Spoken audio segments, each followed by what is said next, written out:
Let's move a little bit further west and look at another important part of the world in terms of physical gold demand. I'm talking about the Middle East and even over into Turkey. What do you see happening there in this, at this moment in time?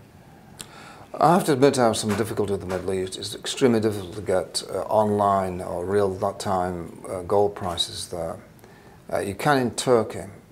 Turkey was more or less knocked out of the world gold market in 2008 by forces which we have various explanations for, but they do seem to have come back in a reasonable degree, and you can watch the premiums, and they were reasonable buyers in July by very recent standards. However, they're still way below the 220, 250 ton a year annual pace that they used to absorb gold in.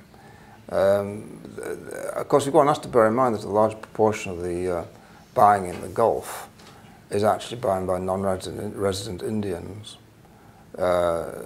So, to some extent, the prices in India give some insight into what's going on in the Gulf too. Yeah, some indication in terms of what gold prices in the Gulf are at any moment in time. In other words, if India's at a discount, then it's liable that probably that it's not, the Gulf is at a discount too.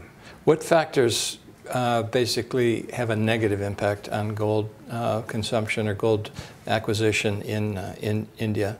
Is currency the major component, or are there other things as well? Currency is very important, and when the stock market is strong and foreign portfolio investment in India is strong, and if the Reserve Bank of India allows the currency to go up, that's a very bullish point for gold.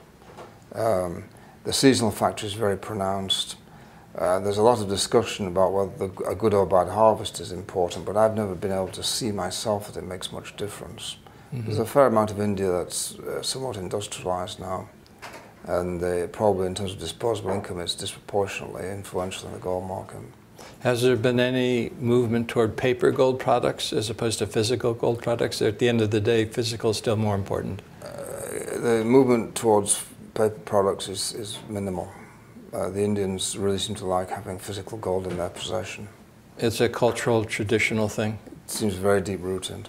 It also affects the gold market in various countries where there is a significant non-resident Indian population, including the United States, where there's a substantial amount of gold is bought on the eastern seaboard by Indians. Mm-hmm. And then sent back to relatives for weddings and things of that nature? Sometimes, or perhaps hoarded. It's not something they publicly discuss. Oh, I see. You mean kept outside of India by non-resident Indians? Yes. I mean, what they do with it is, who knows, but the fact is they do buy it, and it affects the local gold markets quite significantly. Yeah. Is we talk about Indian demand, but it's really demand that's driven by monetary purposes, is it not? In other words, in the West we buy coins and bars because gold is money.